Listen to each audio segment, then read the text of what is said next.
6. Di sini saya akan menjelaskan materi tentang lingkaran dan elips. Baiklah, pertama-tama di sini saya akan menjelaskan tentang materi lingkaran. Definisi dari lingkaran adalah tempat kedudukan titik-titik yang berjarak sama terhadap titik tertentu. Titik tertentu tersebut disebut pusat lingkaran, sementara jarak yang sama itu disebut jari-jari lingkaran atau radius. Untuk mencari persamaan lingkaran, terdapat dua rumus. Yang pertama adalah persamaan lingkaran yang berpusat di titik 0,0 dan berjari-jari R. Rumusnya dapat dicari dengan X kuadrat plus Y kuadrat sama dengan R kuadrat. Dan yang kedua adalah persamaan lingkaran yang berpusat di titik A, B dan berjari-jari R dapat dicari dengan menggunakan rumus X min A kuadrat plus Y min B kuadrat sama dengan R kuadrat. Setelah itu, ini adalah bentuk umum persamaan lingkaran yang berpusat di A, B.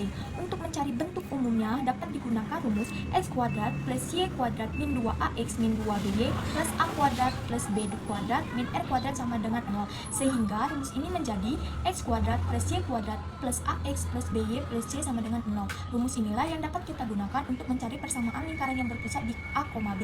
Untuk mencari AX dapat digunakan dengan rumus A sama dengan min 2A. Dan untuk mencari BY dapat digunakan menggunakan rumus B sama dengan min 2B. Agar lebih dipahami, di sini saya akan memberikan contoh soal untuk lingkaran. Bahwa dalam soal yang telah disajikan tersebut diketahui pusat lingkarannya adalah 0,0 dan melalui titik K 8, min 4. Yang harus dicari adalah persamaan lingkaran. Karena pusatnya 0,0, maka menggunakan rumus X kuadrat plus Y kuadrat sama dengan R kuadrat. Maka tinggal dimasukkan saja angka-angkanya, yaitu X kuadrat plus Y kuadrat sama dengan 8 kuadrat plus min 4 kuadrat. Maka didapatkan hasil adalah X kuadrat plus Y kuadrat sama dengan 64 tambah 14. Jadi persamaan lingkarannya adalah X kuadrat plus Y kuadrat sama dengan 78. Baiklah teman-teman, selanjutnya di sini saya akan membahas materi tentang elips. Definisi dari elips adalah tempat kedudukan titik-titik yang jumlah jarak terhadap dua titik tertentu mempunyai nilai yang tetap. Kedudukan titik tersebut adalah titik fokus. Jarak terjauh antara dua titik pada elips disebut sumbu mayor atau sumbu yang paling panjang. Dengan titik-titik ujung sumbu mayor disebut titik-titik puncak elips. Ruas garis yang tegak lurus dan membagi sumbu mayor menjadi dua bagian yang sama disebut sumbu minor atau garis yang pendek. Untuk elips terdapat dua bentuk, yaitu ini bentuk horizontal dan ini adalah bentuk vertikal. Untuk bentuk horizontal sumbu mayornya berada di sini, dan untuk yang bentuk vertikal sumbu mayornya berada di sini, dan yang membaginya adalah sumbu minor. Untuk mencari elips terdapat dua macam, yaitu yang pertama adalah elips dengan pusat 0,0. Untuk mencarinya dapat menggunakan rumus X kuadrat dibagi A kuadrat plus Y kuadrat dibagi B kuadrat sama dengan 1. Lalu fokusnya F1-nya adalah C,0 dan F2-nya min C,0, dengan untuk mencari C-nya adalah akar dari A kuadrat min B kuadrat. Lalu sumbu utamanya adalah Y sama dengan 0 dan sumbu sekawannya adalah X sama dengan 0. Panjang sumbu mayor sama dengan 2A dan panjang sumbu minor sama dengan 2B. Lalu yang kedua adalah mencari elips dengan titik pusatnya P, Q. Untuk mencarinya dapat menggunakan rumus X min P kuadrat dibagi A kuadrat plus Y min Q kuadrat dibagi B kuadrat sama dengan 1.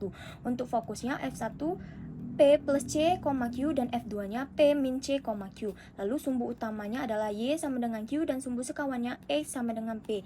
Untuk mencari sumbu mayornya sama dengan 2A dan panjang sumbu minornya 2B. Untuk memudahkan dalam memahami materi, di sini saya akan memberikan contoh soal. Soalnya adalah tentukan persamaan elips yang berfokus di titik min 3,0 dan 3,0 dengan panjang sumbu minor 4. Yang telah diketahui adalah dua titik, yaitu min 3,0 dan 3,0. Maka kita gambarkan dulu di bidang koordinat. Titik fokusnya adalah F1-nya min 3 dan F2-nya 3. Dari gambar tersebut diketahui bahwa pusatnya adalah 0,0. Karena pusatnya 0,0, maka menggunakan rumus X kuadrat per A kuadrat plus Y kuadrat per B kuadrat sama dengan 1. Maka dari sini kita membutuhkan nilai A dan nilai B. Sumbu minornya diketahui 4. Untuk mengetahui bentuk dari elipsnya, kita lihat titik fokusnya berada di kanan dan kiri, maka bentuknya adalah horizontal. Maka panjang sumbu minornya adalah 2B. 2B itu adalah 4. Maka didapatkanlah B sama dengan 2. Untuk mencari A, lihat dulu jarak antara fokus ke titik pusat. Jarak antara fokus ke titik pusat adalah C, maka C-nya adalah 3. Di elips horizontal berlaku A kuadrat sama dengan B kuadrat plus C kuadrat. Jadi tinggal dimasukkan saja, B kuadratnya 4, C kuadratnya 9, dan 4 tambah 9 adalah 13, A kuadrat 13, dan A adalah akar 13. Maka hasil persamaan elipsnya adalah f kuadrat per 13 plus y kuadrat per 4 sama dengan 1.